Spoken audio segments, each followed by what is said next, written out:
John Keaton, and right beside me is the man, the myth, the athletic director, legend of DePaul University, DeWayne Peevy in the house. How you feeling? Good. Obviously, starting out 7-1 in the men's basketball season, having a fall season where we're still playing volleyball right now, and both men and women's soccer made it to the Big East tournament. Things are good right now. This is an interesting time of year around here. School is out, but a lot of games and a lot of, student athletes still around, a lot less traffic. You can get a coffee a lot easier, get a parking space. This is a good time. It's a little cold. But this is a good time of year, so I'm glad to be here. I feel like this is the perfect time for DePaul, right? Like obviously you said it, like the soccer team, the volleyball team, they're in their Big East tournament right now. Our basketball team is 7-1, and you're used to the winning culture when you were at Yeah. Kentucky. So like talk to us about how this year is kind of going construction wise of like building the basketball team and making sure that you get the right players and the right staff to really build that identity of winning. I do think, I felt like naturally I'm a gatherer, like bringing people together. I mean, this was such a challenge for me, even leaving Kentucky, where pretty much every year we're going to have a championship shot, right? To come in and build your own and, to stub our toe and feel like we start out really well in the Stubblefield era, and then honestly being late to the party, so to speak, on the transfer NIL pieces. I mean, I think that had a lot to do with, if you look back, what direction it could go in. But all right, learn, like you tell your team, fail fast, learn from your mistakes, and try to get things figured out. I think through this process, by being here longer, being at DePaul, I was able to get a lot more things in place before hiring a coach versus being 6 months in, trying to figure out this new world of college athletics along with trying to get a university to understand what we're trying to create at the same time. And I think that's helped. I mean, Coach Holtman has been from the start very interested in building something together. I think he said at his press conference, it kind of outed me when I put a note in his hotel room that, I wanted to build this brick by brick with him. Right. And I think he's kind of, you know, latched on to that's the process we're building, right? And we're actually on Saturday's game against Wichita State. We're doing a promotion with the hard hats, kind of behind the building the brick by brick piece. And but it's been fun. It gave me a renewed energy. I think I saw it a little bit in that 50-day search process, right? You come in these spots, you got a job to do. There's ebbs and flows. There's a lot of hard days, and there's joy too. Like I like winning. Like I really hate losing. I've never been a part of losing this much. And so I felt like I was going out there running my own tournament, having 50 days to go hire a coach. You're talking to all these pieces. I didn't have quite 64 of them, but at some point there was going to be a winner at the end. And I wanted to feel good about it. But it was my own challenge. But, having the time to kind of reconfigure what we're doing and then being able to land Coach Holtman and have a renewed interest, putting a full staff together, the many calls from him of like, hey, I'm thinking about this, coach. What do you think? And all right, how do we manage the offer, the contracts, all those things, working together with them on it, doing the same thing from a roster standpoint, talking about each piece as you're building it. You feel a part of that, right? If there was anything I'd love to be able to replay for you guys as capture, if we had like a 30 for 30 from the whole 50-day search to Holtman putting together his staff and his team, it's a heck of a story because it's the foundation of what we're trying to create, right? You can see it in the people that are on the staff. We never talked about head coaching experience. That was never one thing. But when you start talking about quality coaching, obviously you're going to start running into people that have had a head coach before. And that's kind of the group he put together. But I think if you look at our team, we got 10 guys pretty quickly, which established kind of who we were. And then we had to add the two pieces. Then we were to get Teo at the end. But it's been kind of fun putting it together. And now seeing the work that happened in the summer with this group, getting into actual games, having our 7-game homestand that we kind of decided early on. Keep in mind, we were putting those schedules together. We had no players. So I remember us having the conversation like, or he's asking, okay, what games are already built in? I said, well, we got Duquesne, then we got a return. I said, we've got Wichita State in the first game of a home and home. We got a Big 12 challenge game. We didn't have a whole lot. We got Northwestern that's already, but everything else is wide open. Like we don't know we first got to decide what kind of tournament we want to go to for our multi-team event. And that's when we first decided, let's do a home MTE. And that's when we decided Valpo was interested in partnering on a home MTE. That's how we ended up playing at DePaul Classic, where we played Valpo. We all played Eastern and Northern, because that kind of set the framework. Because once you get that set in place, you can build the rest of the schedule around it. We had to make that choice first. And then I think as we're putting the team together, like you said, we're trying to bring a team together. We decided to play 7 home games. And that's the part. After that, it's really up to them who they want to play. But I'm like, we're gonna play 7 home games because that's a cost. We pay rent, and that's more than we played before. We got an 8th bye game at the end of Christmas. But it was interesting because we're doing this with some unknowns. We don't know what our team looks like. We don't know how good or whatever. But I think it was good for him to play more home games just because no matter what, it's gonna be a group that didn't know how to play together yet. We got to figure out rotations, build our fan base and get some excitement going. And then now we're in kind of that I would call the second wave where we're playing started at Texas Tech. We got the 2 home games next week, Providence, Wichita State, and then we're going to roll St. John's and Northwestern before Christmas. So like this is it's kind of exciting to get to that point. I think our guys were ready for it. I think Chris definitely was ready for the next to see where we are. And I think, I just watched a little bit of practice today. We're ready to bounce back. The kids and the guys on the team, they took it personally. They were a little more upset than probably like the grown-ups that's been through this a lot, right? Like we know it happens, but they're ready to redeem themselves and get back out on that court. But you're right. The path has been fun. The process has been fun. In this business, I've learned my lesson. You gotta enjoy the path because there's a lot of wins and losses, right? You can't always be peaking and only celebrate if you win a national championship because it'll be a miserable existence. So I've enjoyed seeing this team come together, seeing this staff come together, and here full circle being in a different position than we were a year ago. I want to go back to the search for the head coach process here, PV. Yeah. When Holtman was fired in February at Ohio State, was he someone that you kind of immediately wanted? And like, did you think you had a chance to even get a shot at him to offer him something here? He was on my short list from the start. I had a short list of Power 5 coaches that I really were interested in. Between the search firm and I, we call it code name 5 guys, not Burger and Fry, but we had like 5 guys that we really had that were sitting head coaches in the Power 5 that we were interested in. And it was just more, I was looking at people that I thought might be in a transition. Obviously Chris was losing his AD. And there were new teams coming into their league. So I started looking at similar type of scenarios, people that were, all right, you might be movable because you had an AD change and you want to, hey, here I'm a new AD. You getting to pick your AD versus waiting on somebody. You're moving leagues or new teams are coming into your league. So it's a different dynamic.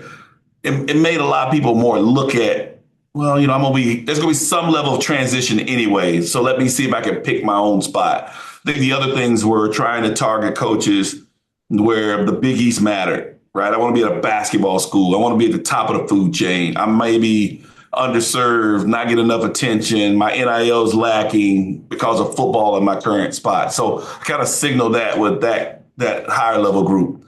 But then I had another group of people because I didn't know if any of those would say yes, but that's kind of what I was targeting because I thought it gives me a better chance to get somebody to take on this challenge. But I spent a lot of time on the non-Power 5 coaches because that might be the likelihood of where we're going to be.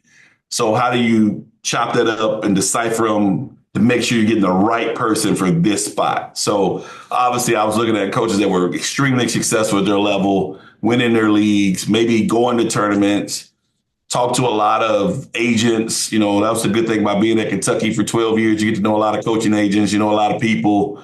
So doing your homework, and I think it helped that they all knew me over long term. So it's not like maybe the coach doesn't know me, but maybe your agent I've known for 8 years, right? Just, and so that process was interesting because you don't really know who's really interested in your job until you have an open job, right? And I think it was very, even surprising to me as much as I was selling it, how many people thought this was a really good opportunity. You hear Coach Holtman talk about it all the time. Everybody's like, hey, believe me, are you going to take this job? But there's a lot of people wanted this job. So he's no fool that came out of a magic hat.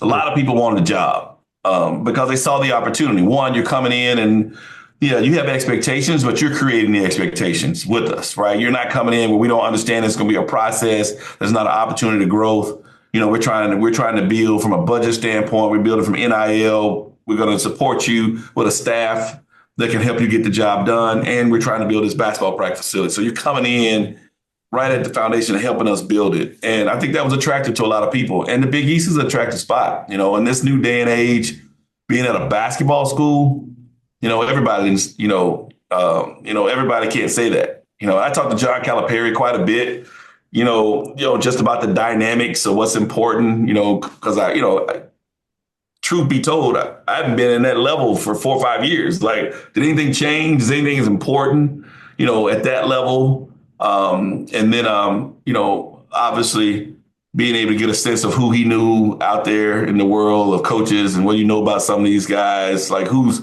legit, because he always told me the first time, you got to get a coach. You got to get somebody to get coach, right? And coaches know who can coach. Even the ones that can't coach, they know who can, right? And so it was good that I had a lot of contacts this time around. And so last time we had a search, it was COVID. I never got to meet face to face with a lot of people along the way. Couldn't go to watch games or tournaments or anything like that because of the restrictions. And obviously I've been here 6 months, but you're also looking for a different thing. I thought we made a good choice going after a longtime assistant coach because recruiting was going to matter of how we're going to turn it around. And I thought we started out. I mean, keep in mind that first year we're 15-15 in the regular season. Right. When we look back on that, I didn't really know the historical ramifications of realizing we hadn't had many 500 win regular seasons at that point. I probably would have enjoyed that a little more. I still was like, this ain't enough. We were 1-6, a little bit of know that my best season since I've been here. I might have enjoyed that a little bit more. But, the world changed. Transfer portal, NIL, we were a step behind. And so that's why I'm trying to figure out a place now, not only when I was out there doing the coaching search, but even going forward, this new era.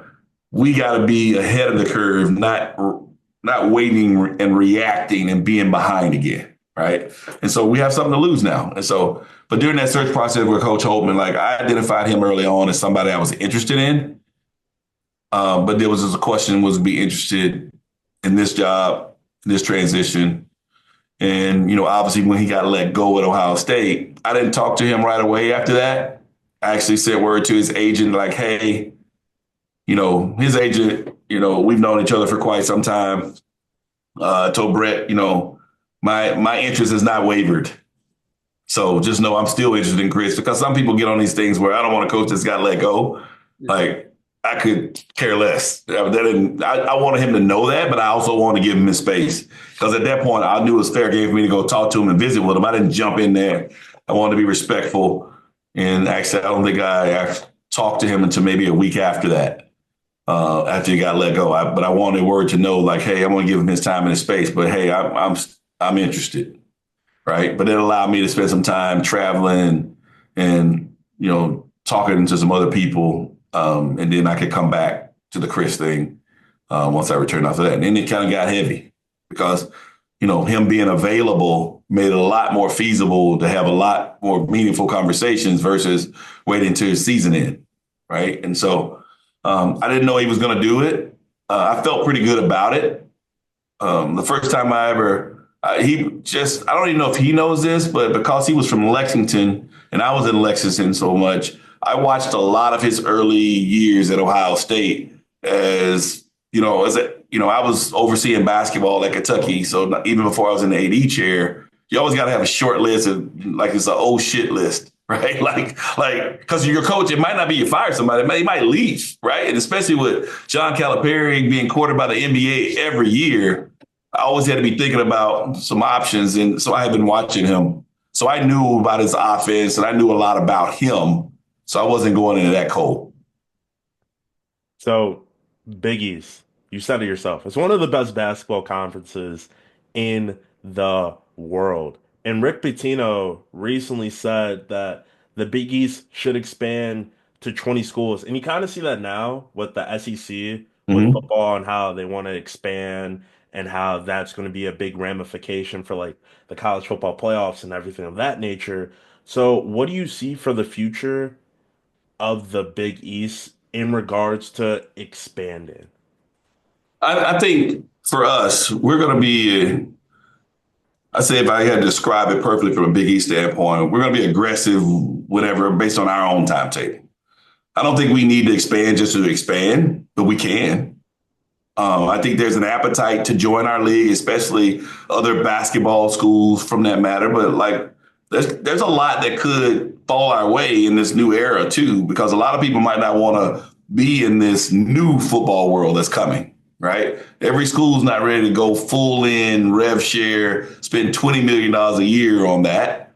But I do think, as an athletic director at the Big East Conference, I've made it known that I want to be a part of thinking about the conference as a whole too, as a mainstay of what the future is going to be. Now, we might be totally fine at where we are. We do not have to expand. We've got a grade 11. We got 20 conference games that are hard as heck, right? But if there's anybody that can make this league better, that's interested in joining this, I think we'll be aggressive in that to figure out the next steps and expand in this because we got to make sure we are a viable option going forward. We might be in a great place now, but that doesn't mean we're going to be there 5 years from now, right? And, I think our biggest concentration between the 11 of us right now is that how do we stay at a high level? At DePaul, I mean, we had a horrendous season last year, which had effects on everybody to some degree. Not only did we have a responsibility to make sure we're in the thick of things. We're aiming to be in the tournament, top 25 team, right? But we want a league where there is no floor. Like there's just a revolving door of somebody's got to be last. And that's the best leagues we could be. And so I think we've got a commitment from other athletic directors in this league that we want to all invest and care about basketball, men and women's basketball. But I think that's got to open up our thoughts of what expansion could look like even more, right? And so I think you're looking at it.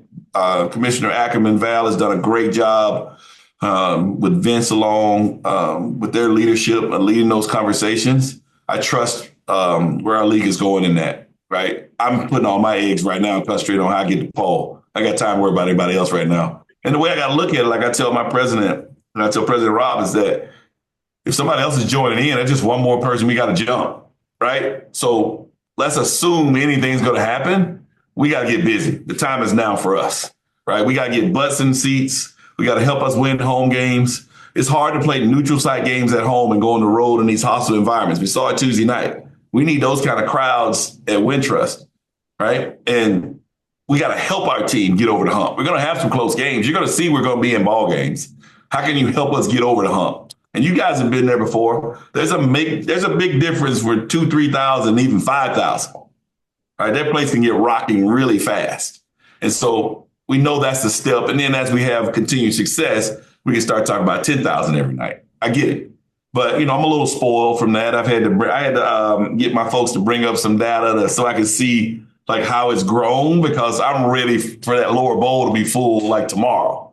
And I understand there's a process to it, but I'm like, why don't people want to come out and see the scene? Because people are talking about it. There's a good buzz. People are excited, but I still got to get them there. Right. And so because this team needs you, needs everybody just to kind of help us get over the hump to win that close game. Because I know it made a difference. I mean, the crowds we've had, some of these games, they've got more into it. They kind of started with Eastern and then the Northern game, Valpo, people get more, into the game, being more active, getting into the crowd. I think it's been great with the students and us doing stuff in the student section. I think that went over well. And I'll be glad when students get back to campus, in the first of the year. That's a challenge for us. We're out of school. It's great on one end, but on the other end, outside of the students that are commuting, like everybody's gone. So we gotta figure out, okay, how do we replace those people too?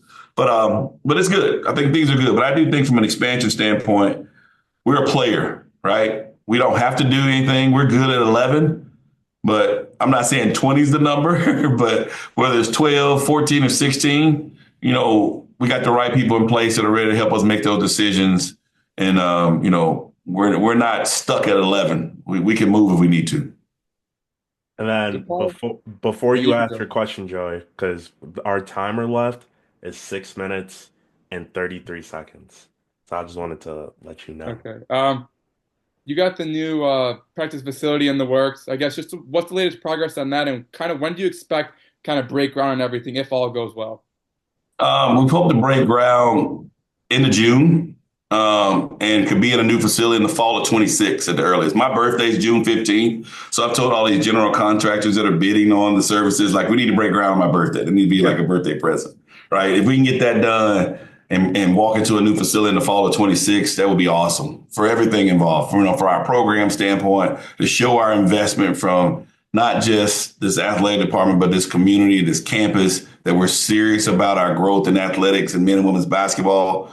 And I think it's important to our coaching. I know it's a big proponent of why we coaches were interested. Like, hey, when I got here, we were probably last in the league in facilities, budget, coaching salaries, and NIL, right?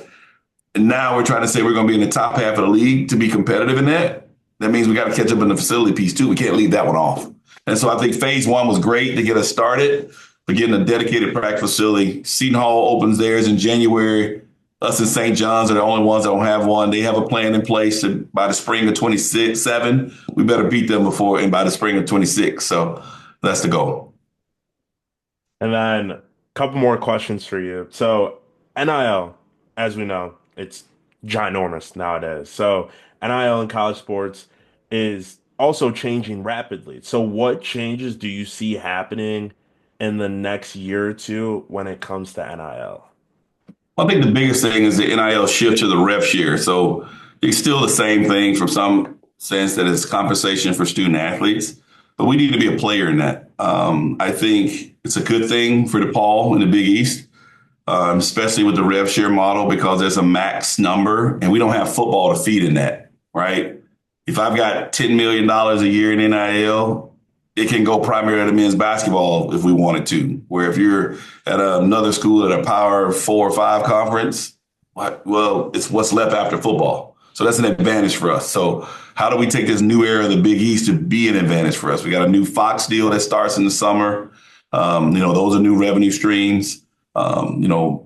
We got to continue to all succeed at a level where the fundraising dollars can come straight to the school instead of having to go to third-party collectives first, lose fees, not having tax deductibility, all those things that are restrictive.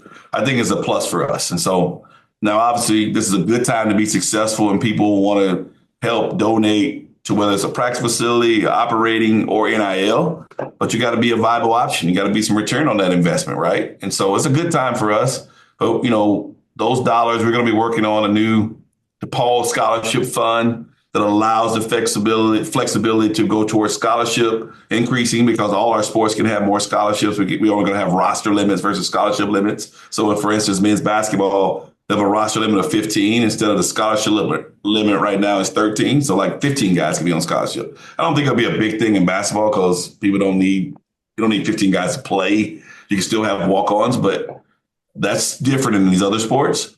But that's what we start raising monies for. But we'll definitely be in that rev share game. Like, I don't think we'll continue to recruit student athletes that the money is not the reason they're coming to DePaul, but it's still a factor.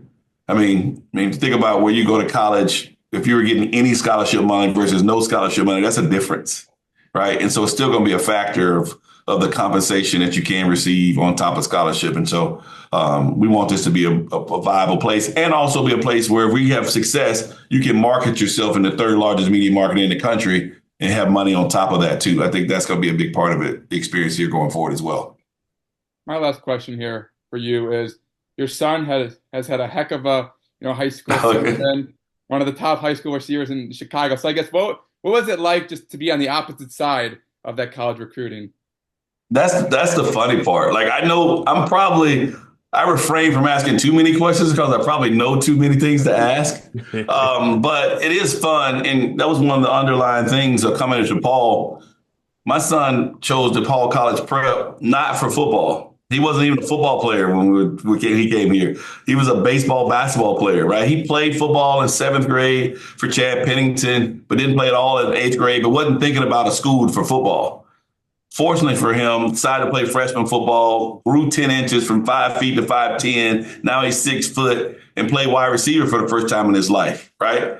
And he luckily he has his mom's speed. He's got my hands though and ball skills, right? So, but he's become, unbelievable season. 1,000 plus yards, 70 plus catches, 12, 13 touchdowns, state champion. How many times you get a chance to say, I didn't win state? He's got that over me now. But it's been a heck of a season because if I'd have been to a football school, let's say he played football, I don't get to go to all those Friday night light games. And I don't get to see him every year on Saturday when he goes to college either because I have stuff of my own. So it ended up being a blessing. And I've really enjoyed watching him. It's motivated me.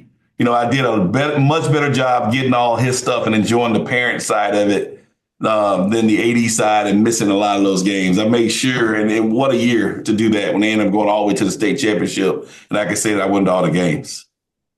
Well, We congrats to love him. we Congrats to love Yeah, him. to thank hear. you. Thank you. Yeah, Braden's excited about the next chapter. But him and his teammates had a great season. That was really fun. They played 14 games with no buys. It's like they were an NFL team. Wow. Jeez. That's Yeah. crazy. That's crazy. Well, thank you so much, Mr. Peavy, for coming Thank on. you, guys. We will see you soon. Shout out DePaul. Shout out DePaul basketball. Shout out We Are DePaul. And shout out Smart Water for helping us through this whole process. Let's go win the Big East. Let's go Let's win a do it. championship. No Come sky's the on. limit, right? Get everybody to come out. Let's see everybody at Wintrust. Thank you guys for your support. I'll be watching as a fan. Okay, before we even get into it, we just made an investment to get Zoom Pro. And my God, this is a masterpiece right now. Shout out to Zoom. Shout out to Zoom Pro because it's just so cool. Anywho, welcome back to Blue Deemer Banter Podcast. Joe Palezzi on top. I am right here, Jonathan Keaton in the cut. Shout out to DeWayne Peevy for popping on. That was by far like one of my favorite interviews that I had. Peavy's a great guy to just talk to and just listen to his journey and listen to everything that he has got planned for DePaul. I absolutely loved it. Yes, I would. If you haven't yet, I would check out that episode. A lot of good things to say. We talked about, how we got Holtman, talked about, the new, I guess, the new framework for when we could expect a new practice facility, so much more. So tune into that episode. Great episode talking to PB. If you haven't already, also, we talked to Holtman a couple weeks ago, too. So check that one out as well. Yeah, also shout out to Steve Newhouse for giving us this position to be able to talk to Chris and to be able to talk to Peavy. Just a great opportunity. And also the man that was just talking, Joe Palezzi, writes for wearedepaul.com, so go check out those stories. He has a story out against Texas Tech and everything of that nature. And then if you're thirsty, go get some smart water. Like, drink smart water. It's the best water out there. Even though, yeah, it's the best water out there. Yep. Let's get to Texas Tech. How do we feel coming out of that game? I honestly feel fine. Um, I think that this was a good first test for DePaul on the road. Texas Tech's a good team. They were ranked in the top 25 on Ken Palm. DePaul was like 99, 95, I believe, when they entered the game. So a good test for DePaul. You don't expect DePaul to go into every game and beat them. This Texas Tech team is very good. I think it says a lot that we were able to hang with them for most of that first half. Obviously, the bad start to the game. You can't let that happen. Can't let that happen. But aside from that, I thought DePaul played a very solid basketball game the rest of that first half. Just got to clean up some things. Got to be smarter with the basketball. Shots weren't falling in the second half, but I think you could feel fine about this DePaul team heading into our first conference game on Tuesday against Providence. I felt really good about it too, because you just nailed it right on the head. It was a great test to see what we can do in a hostile environment in Lubbock. And Lubbock is a hard place to play in. And a lot of people overlook playing there because of the non quote unquote lack of success Texas Tech has had in recent years. But we played a great defensive team and we were able to catch fire late in the first half. And then Texas Tech just brought it back. So I think the score kind of depicts the game in the wrong way. Because if you're watching it, you know, the score, or not the score, the game was just all about runs. And Texas Tech got off to a great run. Then we were able to cut into the lead. And then Texas Tech just stole the show. But another thing that kind of has me like scratching my head a little bit is our three-point shooting. Because this was the only game this season where we sh didn't shoot good and we weren't able to really catch fire anywhere else, but I love the efforts in NJ. JJ played good, Connor played good. There's a lot of miscues, but that's going to happen. Like this team, this is their eighth game playing with each other, and they're 7-1 in those 8 games. So I think with that test happening at this point now, you would rather want it to happen now than later in the season. And just like Peavy said on our interview with them, that those guys in practice took this loss personal. So I think we can come out with a huge, huge win against Providence coming up next Wednesday. Yeah, I do like what you said about Texas Tech could be one of the better defense we play this year. Yeah, Texas Tech, they live by their defense. Their offense is also good as well, but Ken Palmer 34th. And you look at that's probably one of the better defenses DePaul will play defensively the whole year. So yeah, the shooting wasn't great, but I did like how DePaul got hot after they got out to that slow start. They got hot. Second half they were slow. They didn't really shoot really well in the second half. But you can be encouraged about a lot of things. Obviously, I don't know if Holtman wants to see the 35 three-pointers in this game. He might want to see less than that. Might want to see DePaul working a little bit, but you still made 11 threes. You gotta try to create turnovers. Only 6 for Texas Tech in that game. DePaul had 14. You want to see DePaul be more physical, I guess. But again, this is really one of the first big tests for DePaul this year. So you can't be like, oh, we're done. Like we're not going to be any of these good teams. Blah blah blah blah. This was the first true road test for DePaul this year, and I think you can come out of this game, happy about some things. I thought NJ Benson did a nice job off the bench. He had 9 and 5, and I thought he showed a lot of physicality inside against a very physical Texas Tech team. I thought Kenner Enright, 9 assists, continuing to pass the ball and get the right guy for the open shot. But again, you're gonna have these games. DePaul's not going to go undefeated. DePaul's not going to lose 2 games. They're not going to lose 3 games. They're going to lose more than that. But it's the way you respond. And I want to see them come out on Tuesday against Providence. I want to see them hit the 3 ball, attack, be physical. This is the first Big East game for every single one of these players. Every single one of these players, first Big East game. I want to see them come out at home, be physical, and play your game.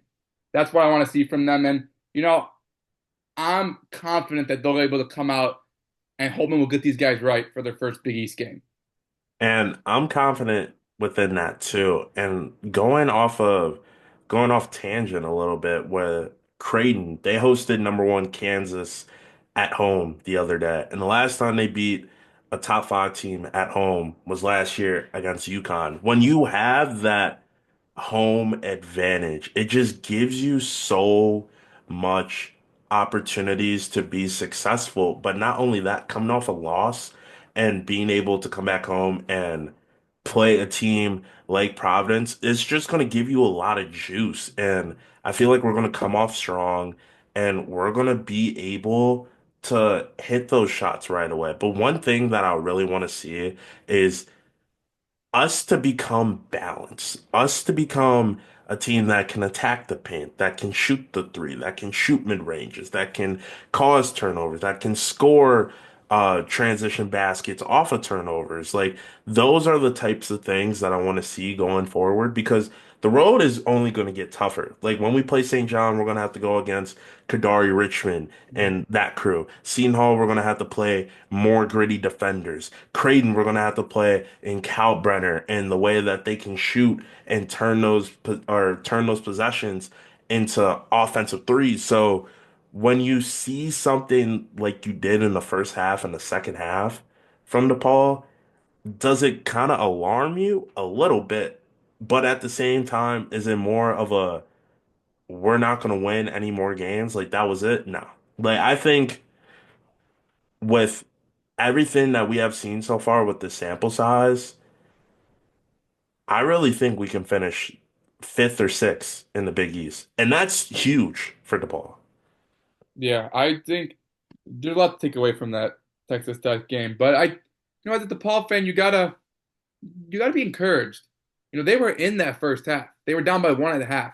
You have to be encouraged by that, by a Texas Tech team that, is probably going to be ranked at some point this season, if not in the next AP poll. But I think it's encouraging, and I think this is a nice game for DePaul to learn from, a game for Holtman to get better as a coach, a game for the players to realize what they got to do on the court.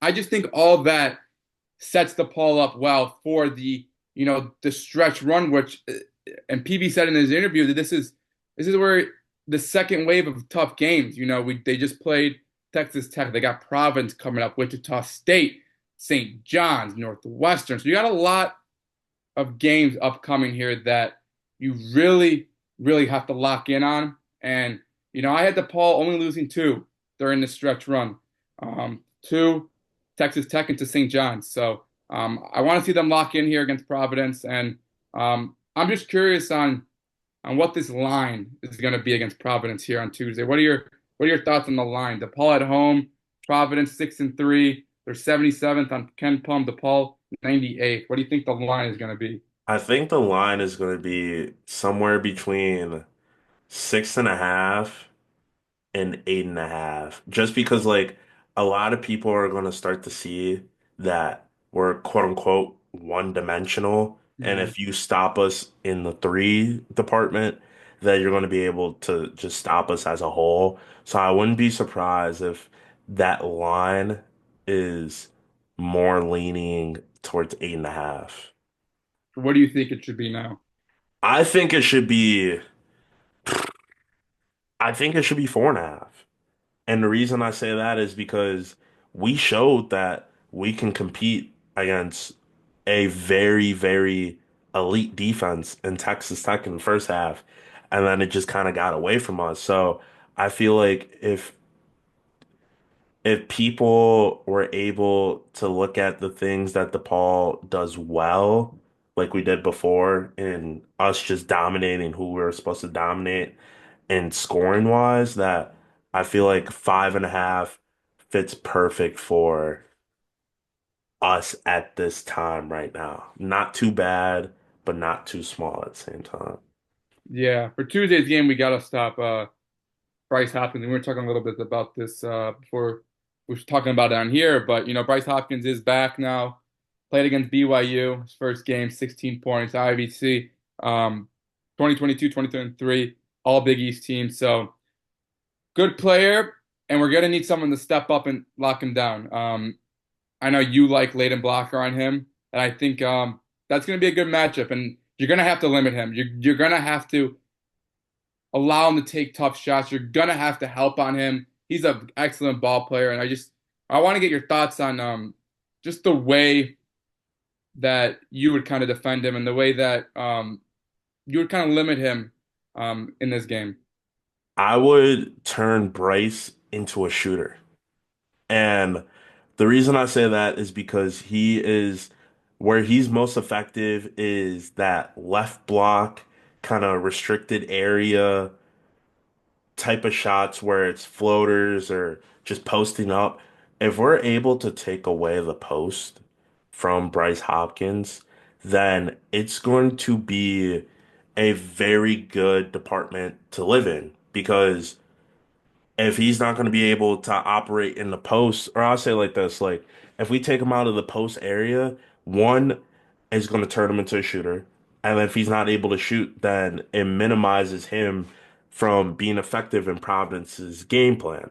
On top of that, it's going to have to make him crash to the basket.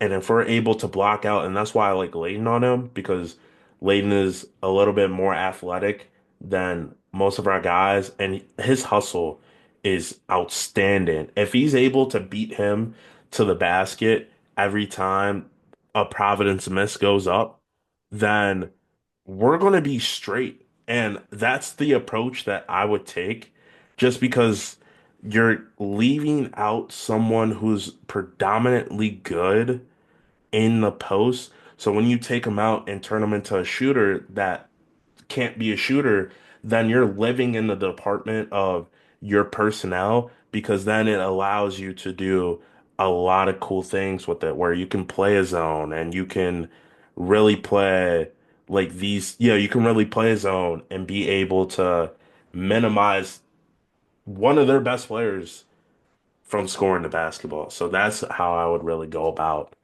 defending him. Yeah, you're gonna have to stop him. But looking at it here, ESPN Analytics give DePaul a 57% chance to win. So very interesting. Very interesting. 57% to win against Providence. So yeah, we'll kind of see how that transpires here on Tuesday. But I also want to ask you another question here. Jacob Meyer obviously been a huge spark off the bench. He's averaging the most points on this DePaul team this year. I guess do you want to see him at some point maybe start, or you kind of like him on that bench role coming in with that spark off the bench? Just like you said, and just like Holtman said earlier in the season, and when he was on with us during our interview, it's all about personnel. And I think he fits perfect in coming off the bench in that personnel because you saw it against Texas Tech, where he comes in and electricity just pops up right away, where he's just making shot after shot. And when you see that as a teammate, you want to do one or two things. You want to join the party, or you just want to keep on feeding the party. And what I mean by that is you either want to keep on feeding Jacob Meyer because you know Jacob Meyer is heating up to have a historical game, or you want to join Jacob Meyer because you know that it's going to be more dominant in the sense of now we can't stop y'all. So I think him coming off the bench is still going to continue. And I love it just because it gives you that spark to where you can utilize them in that aspect. Let me ask you though, if DePaul continues to struggle to open games, like we've seen them in recent games, especially against that Texas Tech game. Do you want to see a change then? Do you want to just let them figure it out? Or do you want to see, maybe JJ come in at the four, or maybe you start Jacob and maybe you get Layden off the bench? Is that something that you want to see if you continue to see DePaul, I guess, struggle here in the first 4 or 5 minutes of games? Yeah, 100%. If we continue within the next 10 games that we have, if we continue to struggle through those next 10 games in first halves to where we're barely hanging on or we're getting absolutely blown out to getting us into positions that we're losing the game, then yeah, like right now, I'd say I would love to see NJ Benson in the starting lineup over David just because NJ offers more at the post than David has because David's a shooter. So like you want to line him up in positions where the floor is going to be space and not going to be clogged. Because if you go back to like a couple plays with Texas Tech, they were really good at stopping the five movement at the top of the key, which usually how we start our offense.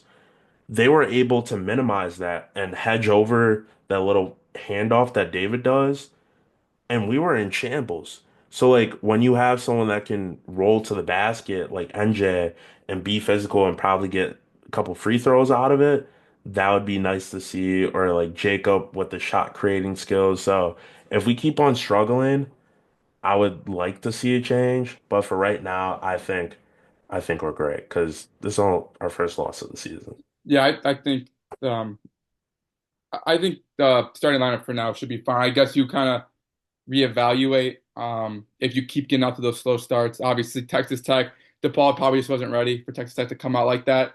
But yeah, you kind of like this group of guys because you like what DePaul has done with their bench unit this year. I know we talked about it before, but right now they are 10th in bench points per game at 38.3 points per game. So, and you see that with Jacob Meyer. You see that with NJ Benson, who had 9 points last game. You see that with CJ Gunn, JJ Trainer. You kind of see that, and you like to see that. If the starting unit is struggling or they're not on their best game, that you have players off the bench who can provide some scoring and kind of pick up the slack. So I just think being balanced on offense and the starters and the bench unit being so balanced and scoring, I just like to see that. And I think we're at a point right now where we don't need to panic yet. Um, I want to see how they come out against Providence, though. You can't come off to a slow start. First Big East game going down 12, 13, 14-0. You can't come out, play good basketball, come out fast, come out hot, and I think good things could happen for DePaul on Tuesday. Now, let me ask you this. Out of all the players, who do you think needs to have a big game against Providence Wednesday? Who needs to have a big game? I want to see. I just feel like every time Isaiah Rivera goes off, good things happen for this DePaul team. I don't even know why. It's just like he has just been so great for DePaul this season. He didn't play that much against Texas Tech, only 20 minutes, and I wonder if the hips maybe he's battling through that a little bit because remember he did get double hip surgery this offseason. So I wonder if he's just you know get into the swing of things and maybe this hips bother him a little bit. But I feel like if Isaiah Rivera can hit the 15, 16, 17, 18 point threshold, I think good things are going to happen for DePaul because then, you know other guys will be able to score as well. Layden and Skogman can step off three. Connor getting the right guys in the right spots. Jacob Meyer, of course, what he can do off the bench. So if Isaiah Rivera has the three ball flowing and he's hot from three, I think good things are going to come for DePaul on Tuesday. Let's hope. Let's get a win. Let's win the Big East. Let's do it all, man. Let's do it all. So, thank y'all for listening. Once again, shout out wearedepaul.com. Shout out Smart Water. Shout out DePaul Athletics for getting us an opportunity to sit down with Peavy today. Also, shout out Steve Newhouse Shout for out, Steve. giving us the opportunity to Yes. talk to Mr. DeWayne Peevy today. And other than that, we're out of here. Come on. Go Blue Demons. Go Blue Demons!